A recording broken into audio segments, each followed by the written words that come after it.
Hello, good morning everyone. आज मैं एक बहुत ही महत्वपूर्ण टॉपिक को लेकर आई हूँ।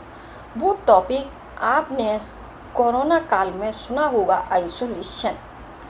तो ये ऐसा टॉपिक है कि कभी भी हॉस्पिटल में या घर में किसी भी ऐसे पेशेंट को आइसोलेट करना होता है तो हम उसको कैसे करेंगे, ये हमें पूरी नॉलेज होना बहुत ज़रूरी है।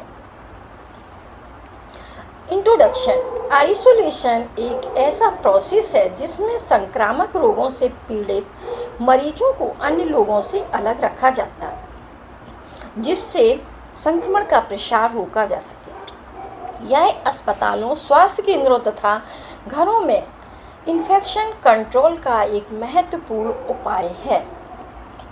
संक्रमण से बचाव का यही है समाधान। आइसोलेशन अपनाएं और रखें सबका ध्यान। डेफिनेशन। आइसोलेशन वह प्रोसेस है जिसमें संक्रामक रोग से पीड़ित व्यक्ति को स्वस्थ व्यक्तियों से अलग रखने को आइसोलेशन कहते हैं, जिससे रोग का संक्रमण दूसरों व्यक्तियों तक ना फैले। कॉजेज ऑफ आइसोलेशन या कारण। संक्रामक रोगों का प्रसार रोकना, मरीज, स्वास्थ्य कर्मियों एवं आगंतुकों की सुरक्षा करना, अस्पताल में संक्रमण को कम करना, हॉस्पिटल एक्वायर्ड इन्फेक्शन या नोसोकोमियल इन्फेक्शन को कम करना, महामारी एवं संक्रमण के नियंत्रण के लिए, कमजोर इम्यूनिटी वाले व्यक्तियों की सुरक्षा के लिए या मरीजों की सुरक्षा के लिए। टाइप्स ऑफ आइसोलेशन या प्रकार। स्ट्रिक्ट आइसोलेशन या अत्यधिक संक्रामक रोगों के लिए। Contact isolation.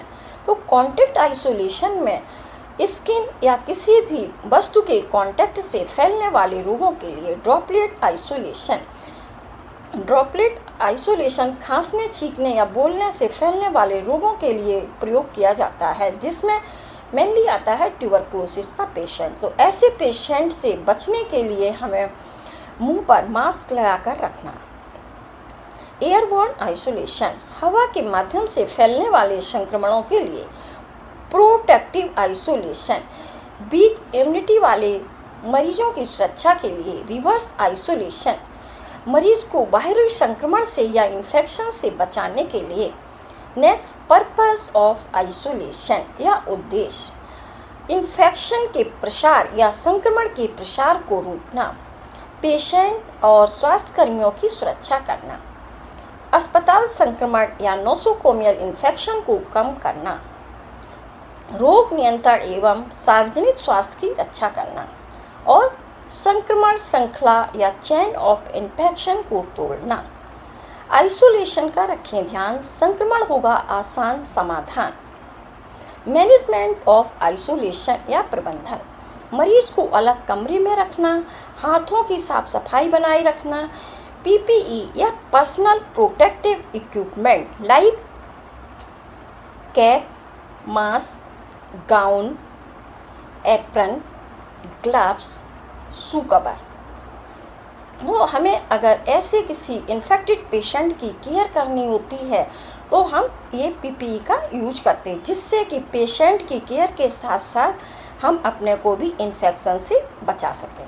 संक्रमित सामग्री का उचित डिस्पोजल करना या संक्रमित सामग्री का उचित निपटान करना, कमरे की नियमित सफाई एवं विसंक्रमण या डिसइंफेक्ट करना, संक्रमण नियंत्रण प्रोटोकॉल का पालन करना, पेशेंट और फैमिली मेंबर्स को एजुकेट करना। रोल्स और रिस्पॉन्सिबिलिटीज ऑफ नर्स या नर्स की भूमिका एवं जिम्मेदारियां। नर्स रिस्पॉन्सिबिलिटीज संक्रमण नियंत्रण नियमों का पालन करेगी, पीपीई का सही उपयोग करना और हाथों की हाइजीन को मेंटेन रखना, पेशेंट की नियमित निगरानी करना, पेशेंट और फैमिली मेंबर्स को एजुकेट करना, जैव चिकित्सीय अपशिष्ट या बायोमेडिकल वेस्ट का उचित डिस्पोज करना, संक्रमण की रिपोर्टिंग एवं रिकॉर्ड रखना, सुरक्षित वातावरण सुनिश्चित करना। अब हम टॉपिक को कंक्लूड करेंगे। आइसोलेशन संक्रमण नियंत्रण की एक इम्पॉर्टेंट प्रोसेस है जो रोगों के प्रसार को रोकने, मरीजों की सुरक्षा सुनिश्चित करने तथा स्वास्थ्य सेवाओं की गुणवत्ता बनाए रखने में महत्वपूर्ण भूमिका निभाती है। सुरक्षित रहें, सतर्क रहें, आइसोलेशन के नियमों का पालन करें। तो आई थिंक आज का टॉपिक बहुत ही इम्पोर्टेंट है और आप लोग इस टॉपिक को बहुत ही ध्यान से पढ़ेंगे और सुनेंगे। तो आप हमें फॉलो करें और हमारे YouTube चैनल को लाइक, सब्सक्राइब, शेयर और कमेंट करना ना भूलें। Thank you so much.